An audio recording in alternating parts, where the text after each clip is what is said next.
Hey, yo, what it do? It's your boy Rue, and welcome to Ruality. Yes, this is my podcast, a branch off the Sofrito Speaks umbrella. Y'all know I can't talk. Don't play me. All right, so I have my first guest here. I am very excited. We just shot his performance, which is up on Patreon now. Make sure you chip them dollars in. And I'm going to let you introduce yourself. This is going to be a little different. I want you to introduce yourself, and I want you to let us know how you're doing. Hello, I am Liri. I'm doing very well. I'm a little nervous. I haven't performed or been in front of the camera or seen people. Well, we didn't see that. That's not what we saw on film. Again, if you log on to Patreon, you can see it. But yeah, I feel really hyped, really happy because obviously they're not gonna see it, but after a couple of takes, I started feeling that feeling you get when you're on a stage and you just kind of forget and you just kind of wilding out and having fun. That nirvana, that stage nirvana. Mm-hmm. Who else is here with you though? Who else is here with you? Oh, I got my little baby boy Kuma right here. He is right here on the. He also makes an appearance on the performance as well. It's on Patreon, $8. On Patreon, yeah, you know, on Patreon. I got my little baby boy here.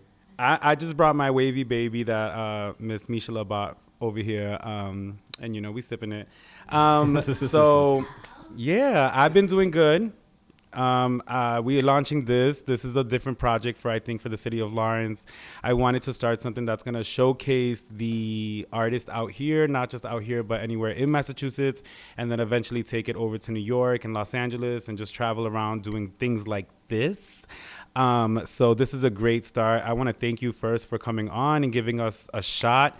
Because, you know, people sometimes are a little bit scared when they see new things. They're like, I don't know if I want to do that. Mm-hmm. But I think this is going to be a great start to the season. You're the first artist. What type of music do you do? Depends. What do you label yourself as? I label myself as a musician. I know that's corny. I'm not a rapper. But, right. but no, because like if you do something, own it. But I've been, ever since quarantine, I've been just doing a lot of different things. And I really can't just label myself as one thing. Yeah. Cause you you have your own recording studio. Mm-hmm. You produce. Mm-hmm. You write. Mm-hmm. He writes. It's rare, but he writes. And you perform. Mm-hmm. And what else? I also act. Peep in a year. Okay. I can't really say anything, but I just got to roll. Speaking into existence. Yeah, I just got to roll. So just wait for a year if you remember. They'll definitely remember. Yeah. Work. Can you talk a little bit about that or no? Yeah, I mean, I could talk as much as I want. I don't really know what's like. I didn't sign any papers. Okay. But no NDAs. I'll still be respectful. I'm doing a project with someone, and I did the audition. I got the role, and I'm also doing the music for it. Making a complimentary EP with my crew in the studio. I just came back from a meeting with them right now. Epic. So yeah, so that's something else. Work that I'm doing, but that's also something on the side. It's not like your forte. I just wanted to do it because I want to shoot music videos for this album that I'm almost done with for my band Glass House. I'm also in a band called Glass House. Oh, that's right. That's right. You're yeah, in a band. Glass House. All my demons come from me. Yeah, that song bothers me now. Yeah, of course. It blew up. It blew up. Yeah, I actually had Little B on a version of it. It was really funny. He emails how he talks. But yeah, so I have an album with that, and something I want to do is the music videos are inspired by movies that people keep talking to me about these movies that I don't watch. Yeah. Like, you should watch The Shining. And I'm like, it's an old-ass movie. Like, right. whatever. I'm not sitting there for that. The way my ADHD is set up, it's not happening. Yeah, it's a really, like, spaced-out movie. Give me the real. But it's cool because it's like the family would just be eating breakfast. Just some normal shot. But then, like, the music is just going crazy, and you're just like, why? Oh, God. And it's a really interesting movie, and I watched and I got inspired. So I just keep watching these movies that are old that I think are cool, like the Blair Witch Project, too. Ooh, I love the Blair Witch Project. I watched. I want to make them into, like they're the inspiration of it. Okay. So I hit this. So the inspiration for the music videos. Work. And I do want to act. So to get that, basically my idea was, if I'm gonna act in these music videos, I shouldn't get my practice in that music video. I should do an audition. I should get into a film. I should do that. Yeah. I want to train in front of you, and I want to like do my best to become an actor. So when I do those music videos, it's like top. You know, and the same team that I am going to use for those music videos that I've been talking to, that I've been planning with, is also the team that's doing this film. So I'm just like, It'll be good because you'll be familiar with them already. So I'm already going to build that chemistry. Acting is a little different from what I've heard. I did one play that I got booked for, and I lasted 2 sessions, 2 rehearsals, and then I was just like, yeah, I'm good. Like, this isn't for me. So it's a little different. But I want to go back and backtrack a little bit, like really, really, really get to the root. How are you? And when I ask how are you, I don't want you to just give me a surface, but like, how's your mental? How have you been since, you know, quarantine, everything that's been happening? Obviously, life has changed for us. If you're tuning in and life didn't change for you in the past year, then, you know, I don't know where you've been, but life has changed for a lot of people dramatically. So I really just want to get to the root of like, how are you right now mentally? Especially with music, I know that a lot of artists got blocked, like mental blocks, because they were just like, I don't know what the fuck is going on right now. Like, I don't even know what to write about. So yeah, how are you? I am relieved. Currently, right now, I'm relieved because right now I'm seeing things are opening back up. I brought my nephew to Canopy Lake just to celebrate that. Like yesterday. I'm feeling relieved, but from the pandemic start to now, it's been a ride. Not just because the paranoia and also, you know, having to stay indoors, right, and not having those activities. I'm an introvert, so me not going to events is wonderful, and that's weird to say. That's just like, oh, he goes on stage and he's crazy. That a lot of creatives are introverts. A lot of people don't understand that. You know, it's not that I don't want to be around. I just don't. You like your peace. You value your peace. Yeah, like he's like me. Yeah, you know his head is. What's his name again? His Kumo. Kumo. His head is literally turned to the side. Like, I'm not here, right?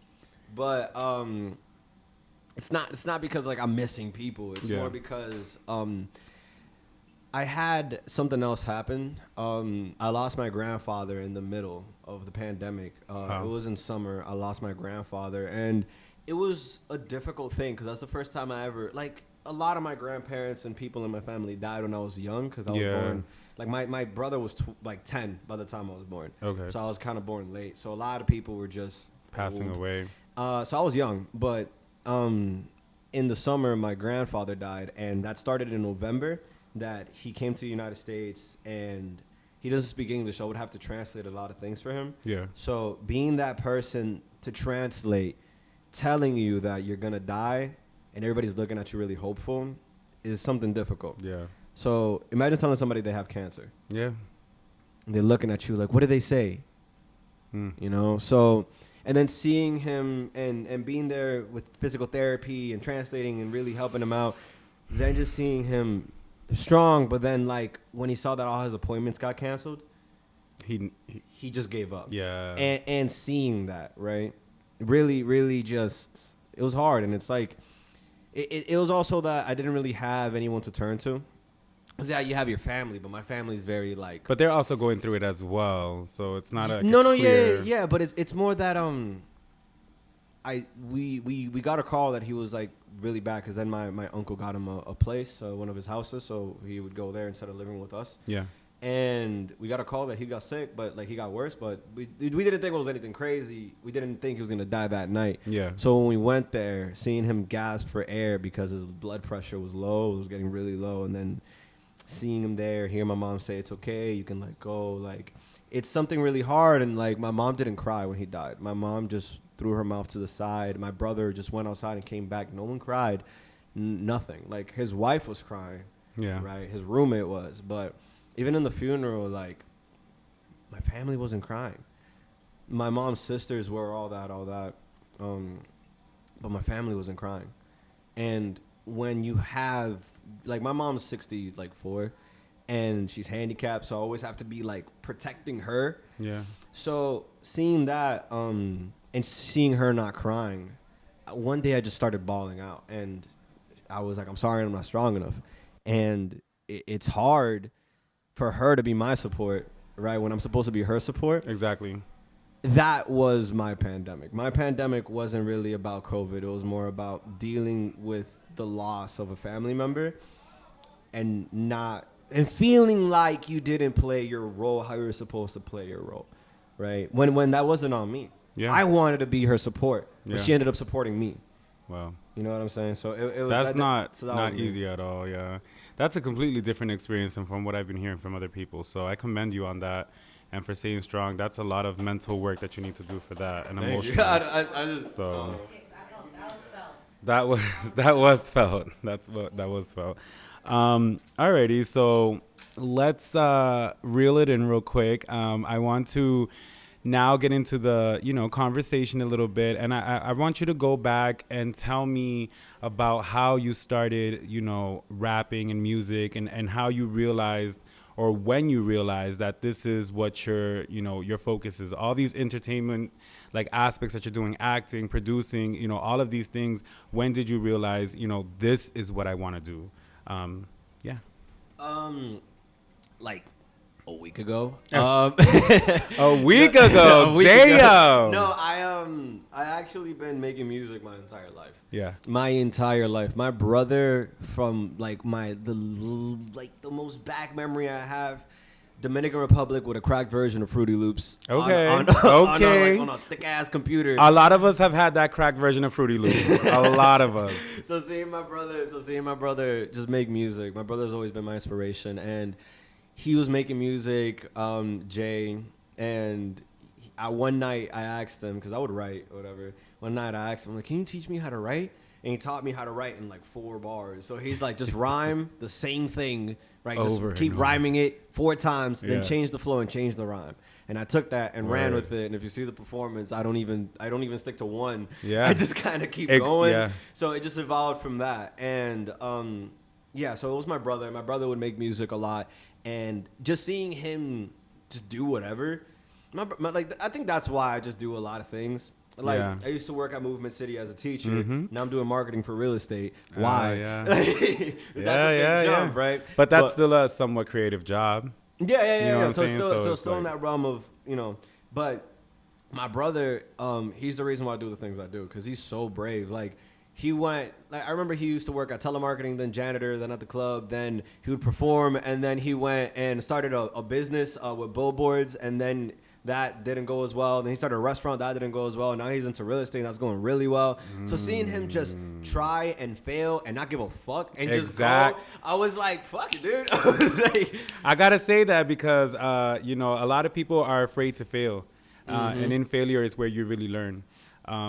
I'm on the same boat. I've gone through a lot of things, gone through a lot of jobs. This interview is about me now. I've gone through a lot of things, gone through a lot of jobs, but I'm not afraid to, fail anymore. I used to feel so scared to fail, and I would never quit a job, or I would hold that pride, I got to pay this rent and make sure that I stay living in New York or whatever. But now it's just I don't look at any of that as a failure. I look at it as a lesson, and look at where we are now. Look at where we are today. Yeah. I would never be in this position 3 or 4 years ago, So, yeah, that's good that you look up to your brother in those moments. Mm-hmm. And I have a lot of people around me that are like that, you right now, right? That are not afraid to try a lot of things, right? Because you never know. You never know what might be good. And I remember, going back to music, I want to keep it in music. I have ADHD, Cool.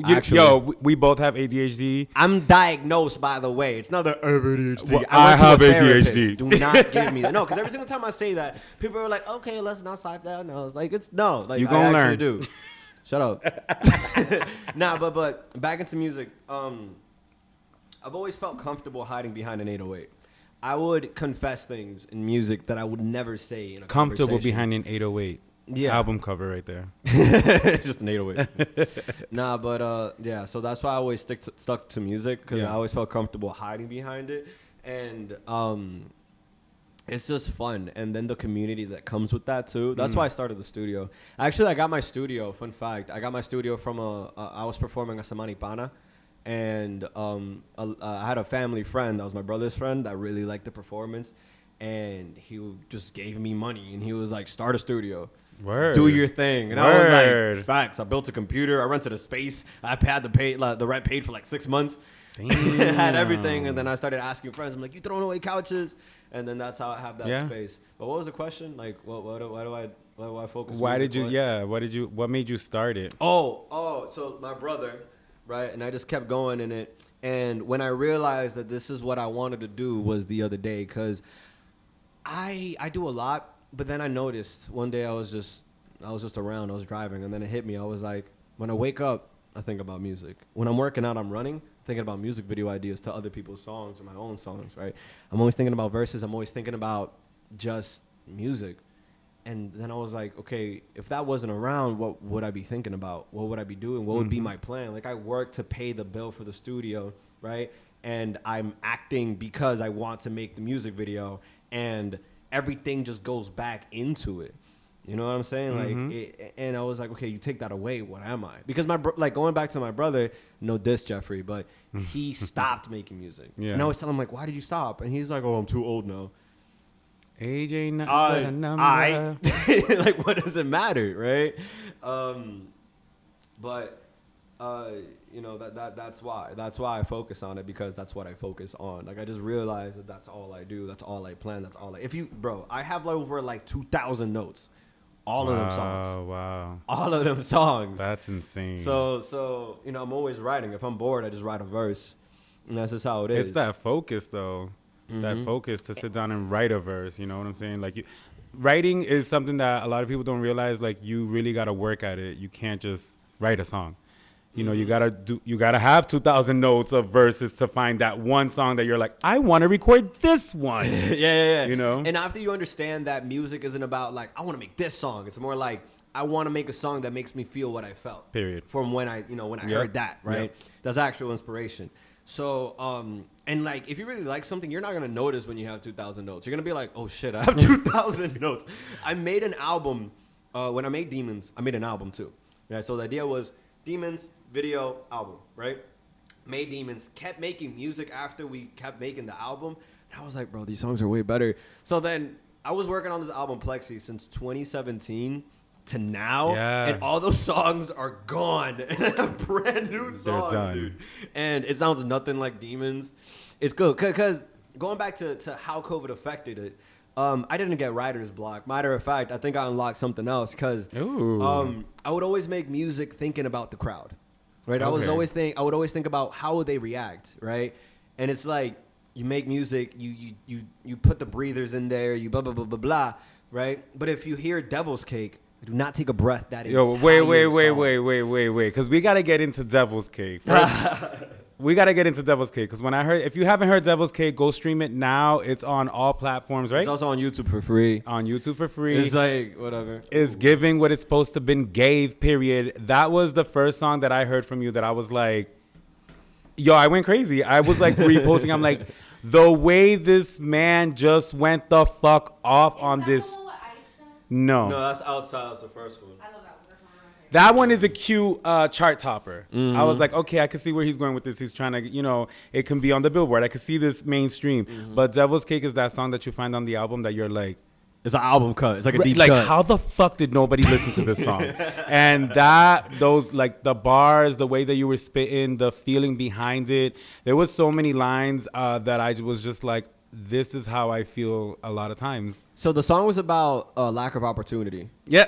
That's what it is. Okay, so that's what is that what that's you thought? What I got. So the first verse is that. So I was giving examples of people I grew up with that had to do things that they wouldn't have done if they weren't in the position they were born in. Because people think people do things. Like, nobody wants a criminal record. Period. Like, I've never met somebody that's like, I want to sell drugs. Like, no, you want to chill. Like, drug dealers are lazy. Like, right. You know, like they're just people. So it's like, I wrote a song. The first one is examples of people that are around me, right, that have a lack of opportunity. And then the second verse is I have an example of someone that I felt like gave me that lack of opportunity, that had me in the seat, but because I'm like a little weird, or maybe because I'm not like a thug or anything, maybe they didn't give me that opportunity. They gave it to somebody else that they felt like, maybe I could see him in here because he looks like he's, When you said you gatekeeping niggas better, I was like,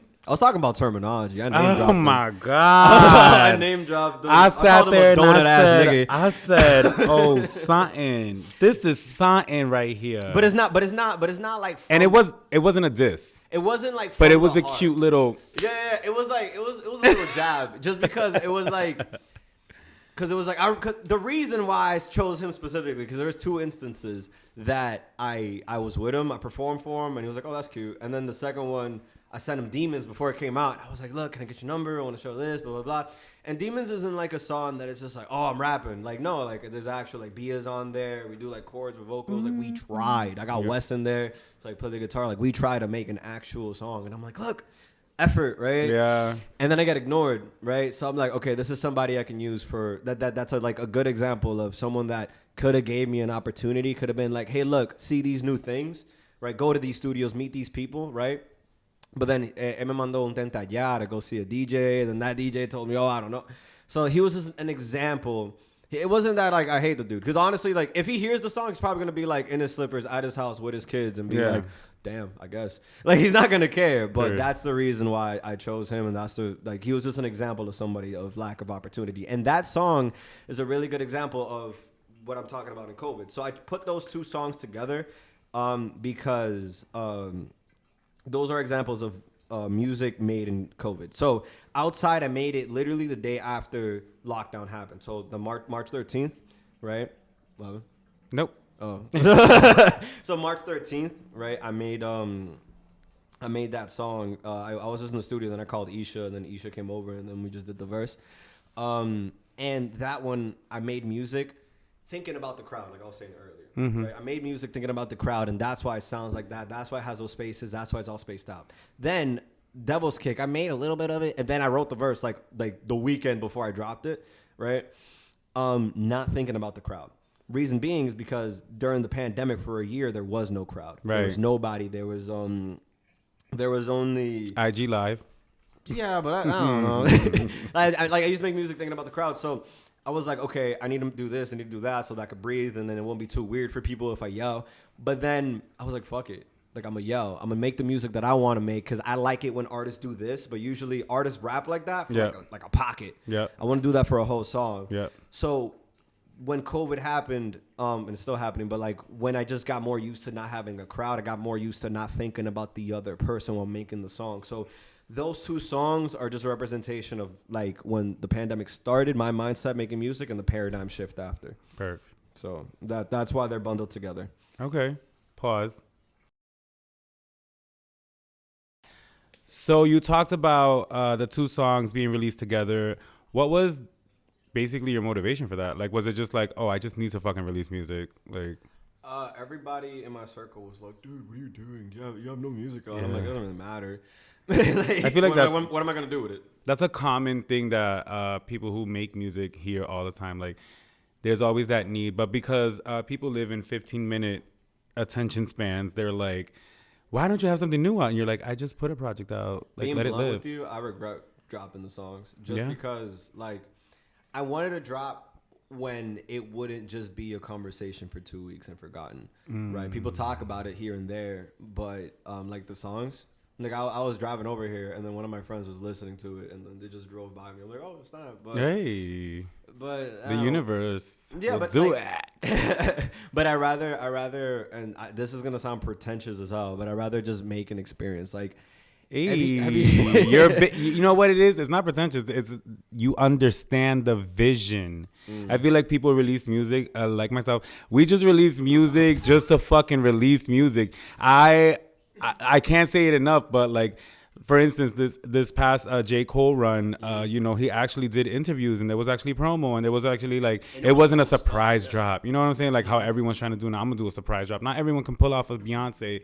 Let Beyonce do what Beyonce does. Y'all need to stay in your lane and promote your shit and let it live a little bit longer. So I understand what you're trying to say. Make it an experience.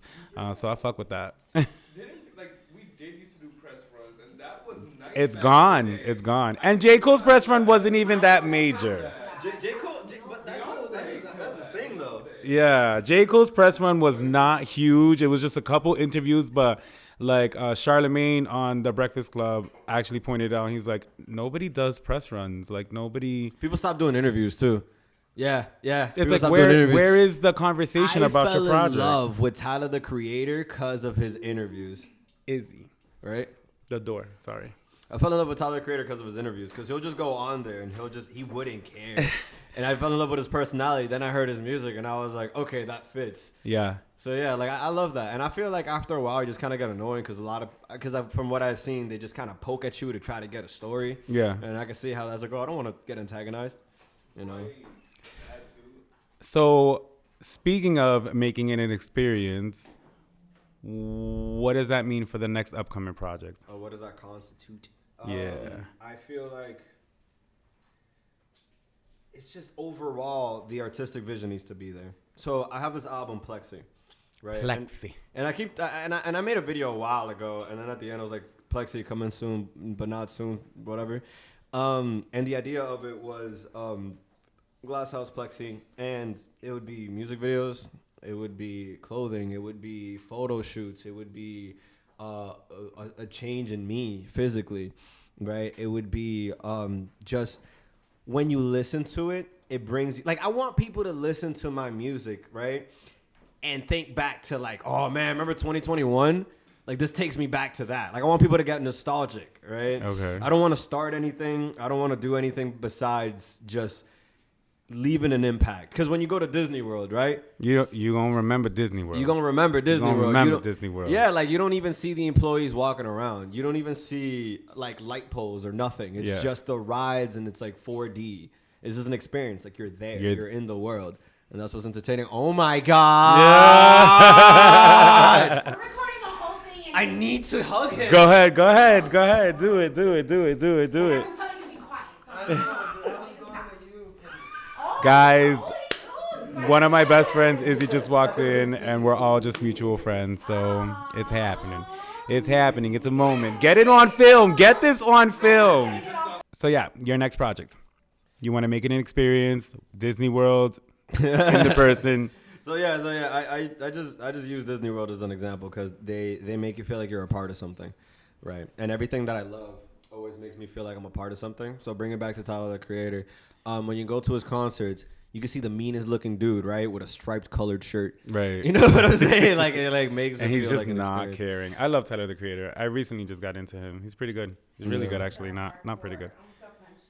Yeah. The essence of it is like when he was performing and I almost got punched in the face, like I was like, I don't care. I'm in it. Punch me in the face. It's crazy. His life is really fucking crazy. He performed at Afropunk, and I literally almost You were living. I'm like, I don't give a fuck. It's so his energy is good. I love it.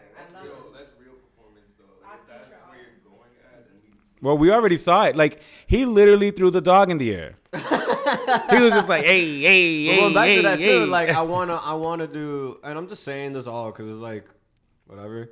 Like, it doesn't really matter. Like, you know, if it just might as well as you know, you're just gonna do it regardless. But like, I also want to do concerts that are interesting. Like, I had an idea. Themes. Bring themes back for concerts. Bring those back. Where did that go? No, but like that's why it's called plexing. So Okay. the idea with plexing is, what is plexiglass? It's fake glass, Yeah. indestructible, right? So the idea of the album is becoming undestructible, right? We're becoming plexi, but plexi is fake, so it's a front. You get me? So that's the idea of the album, and then top to bottom. Yep. So, but it's Glass House, and I want to do like the whole movie thing. Like, there's a lot to it, right? So the whole idea behind it was, how can I make something that is not just gonna be a conversation for 2 weeks? You know. And make an impact. Yeah, because a lot of people are like, I'm gonna come out with another video. Like, just keep milking something. So, Okay. so Okay. It's so important because I'm not gonna. It's very important. Did you grow up here? I did grow up here. Yeah, Were you yeah. born here? I was not born here. You I were was born in Oh. Santiago. Okay. I was about to say Santo Domingo. All right. So could you tell us? my brother's from Santiago. Hey. Family. Okay. I knew it. What's your last name? Liriano. I don't know. I'll You know what? You actually, my stepfather's last name is Liriano. Spells it the same way as you. So, que lo que? So let's take it back a little bit. I want you to talk a little bit more about your influences growing up. You said Tyler the Creator. You're really down with Tyler. Who else? Okay, so in DR, my biggest influence was Daddy Yankee. Rompe. Because I remember being young and watching them in the music videos and like loving the energy on the song, like how aggressive it was, right? And people loved it and they just kept going with it and it didn't matter. Yeah. Right? And I really liked that and I gravitated to that. Then after reggaeton, I went to live in Lawrence when I was 5.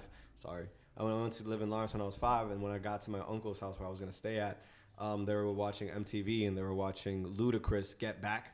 Get back, you don't know me like that. I would sing that song. Don't bring that song. The memories behind that song. When I was 5, I used to sing that song every day. Your only 2 English words that you knew. No, I knew the whole song. Get back. Hey, how you? Get back. I didn't even know English. I was just saying what I thought he might have said. What? What? Word of mouth, yeah.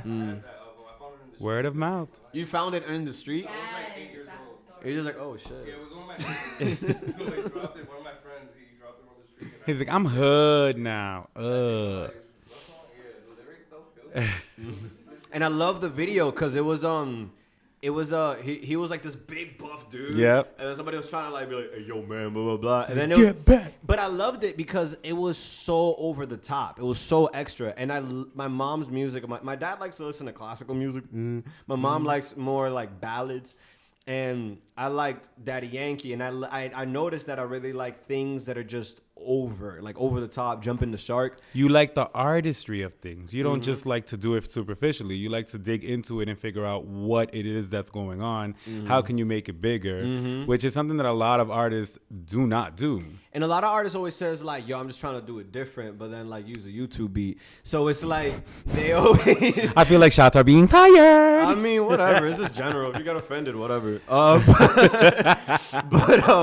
it's true. Like, I just want to do stuff that when I was little, if I would have watched it, I would have been like, wow. Yeah. I wish that was me. Because when I was little, I used to just imagine I was in the movie. Imagine I was in the music video. Thought that was me. I feel like, love that. so when you were younger, I think I was teaching dance at Movement City and you were a student.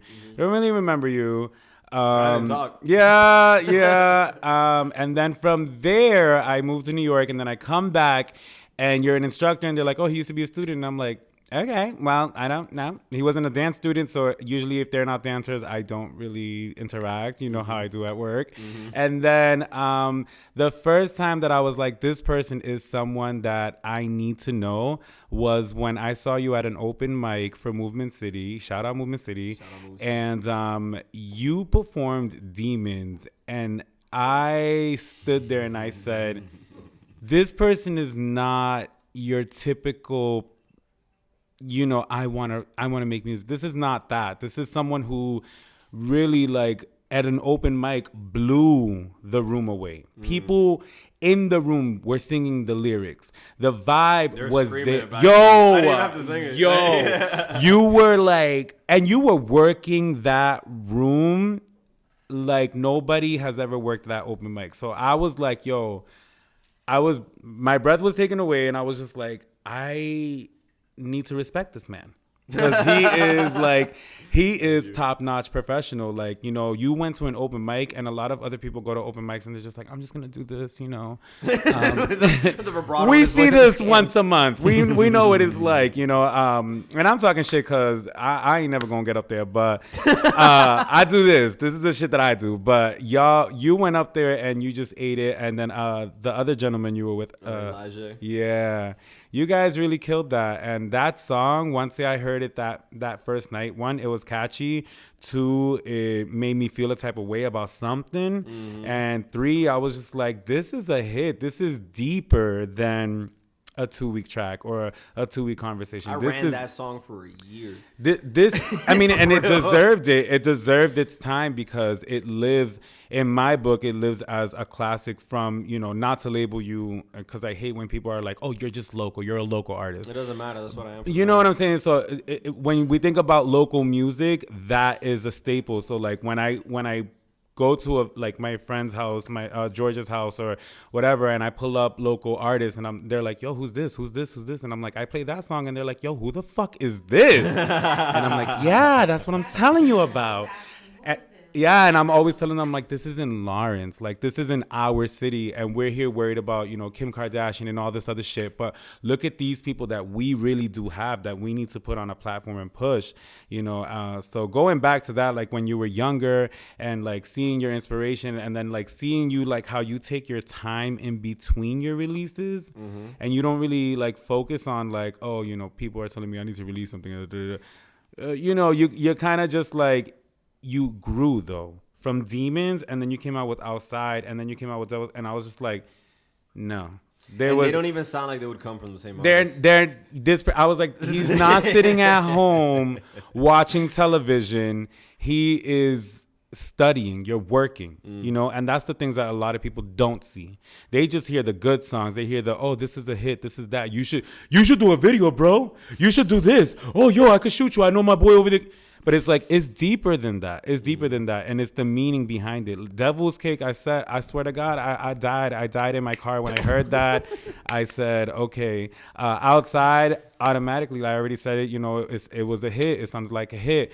I can't wait to hear the album. I know that we got a lot more coming from you. You're doing the movie. You're doing the soundtrack. You're doing the Plexi album. You got this amazing tour that you're planning in your head, I'm sure. And right. What I was planning to do for the release party, I wanted to release party. Release party. Like, come on now. I wanted to do.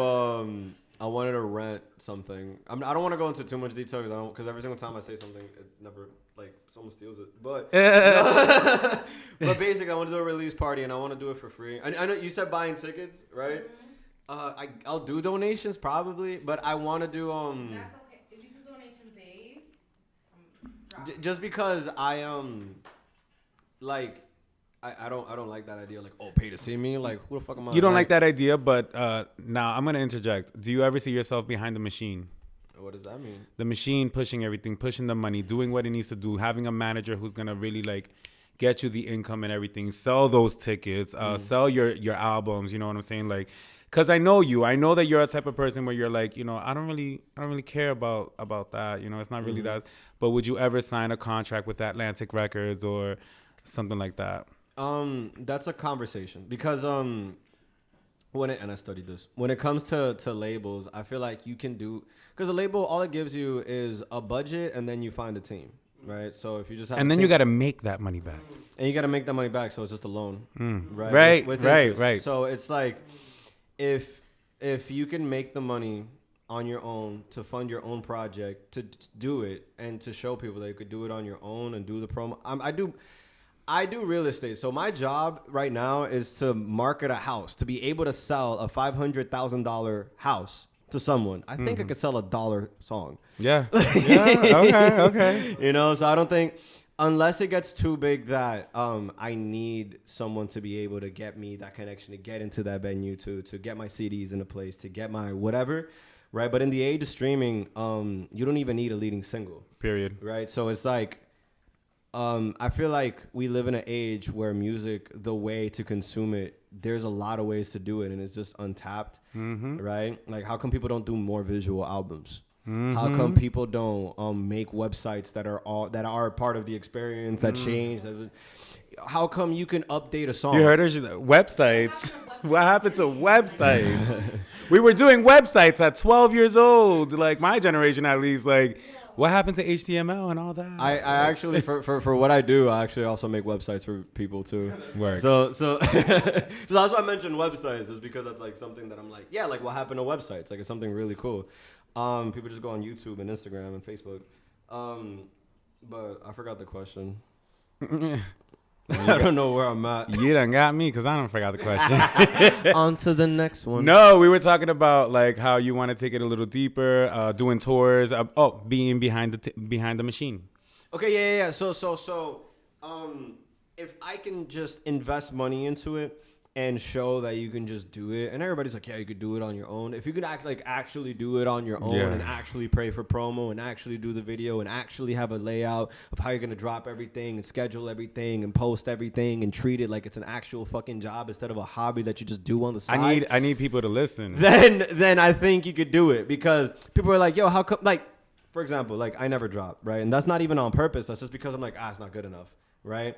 But that song I just performed, that was one of my it's not good enough, right? And fooled me. but I see it as like practice, right? I get a producer that I don't know, right? Or I sit in a room with a person I'm not really that comfortable with, and I see it as a sparring partner. Like, oh, can I make this guy's like jaw drop, right? And I just go off and I just try, right? But even if those bars don't ever end up on an actual song I drop, is that practice, right? And I want to be able to just not be bothered, and I feel like a label would be a bother. Right? I even have it all set up with my distributor, with the people I work with, right? The percentages and all that pays them automatically after we get streams. Right. So that's my whole thing. Is the machine is just being organized and treating it like a job, and like doing the groundwork for it, and then moving forward on it. Like, focus on your music, but also understand that you need a BMI, right? You need an ASCAP. But those things you can get on your own, you know. That's what I'm saying. You can get those things on your own. You pay a small fee. I think BMI is free. It's all free. And I also, my studio, the name of it is ID, Imported Dreams. And I have a bunch of artists, a bunch of individuals that I've just, what? Not you. No. I have a bunch of artists. I have a bunch of people that are working with me. Yeah. That do multiple things that. It's not a group. It's not a music collective. It's a community. And it's a community of people that just like share similar interests, and we share that advice, right? Like Michael's making a film right now, and he's not going to drop for a while just because he wants to do that run. He wants to get everything perfect. Like, he could do a film, but where's the trailers? You know? Right. There's that part. All right, cool. I mean, you know, we dived into a little bit of your past. We dived into a little bit of the music that you've been releasing, the Plexi album, the tour, the movie. So you're making me sound so big, bro. You are. Listen, apartment. Listen, Honda Accord. Ain't nobody got to know. That's where everybody starts. There's a lot of people that I know that have started on the street. So you already a bit bigger than them. So. But I'm going to go ahead and wrap this up. I want to thank you again for coming on. I appreciate it so much. Rurality Podcast. I want to shout out Natural Native and Jaimeziah. Thank you. And we got Izzie in the building. We got nothing but good vibes up in here. Kumo is not paying me any mind, as he should. If you guys are tuning into the podcast, know that you can find this on YouTube. If you're looking for the performance, you are going to be able to find it on Patreon. So do you want to give any shout outs to anybody? I want to give a shout out to Izzie. Thank you for being a president in my thank you for your presence being a president. You're great, dude. You literally you made me super hype. And I want to give a He's coming on film. Hug. The sequel. The sequel. On film. Live. Period. My dog got jealous. I'm done. And I also want to give a shout out to everybody that did get that block. You know, give everybody that kept trying. Right. I want to give a shout out to people that kept trying. Right. It's not about perseverance. It's about the attempt. You know, it's about just doing what you do. Yeah. So that's all I want to do. Word. Thank you. But thank you so much for bringing me out here. Thank you for you guys for being super nice. I've never been to a space that I felt loved this. It's really cool. But then Izzie just came in here and I was like, oh my God. It's like seeing Mickey Mouse. That's it. Thank you. Work. All right, y'all. So I'm going to go ahead and wrap this up. My name is Rue Zalez, and I'm blasting off.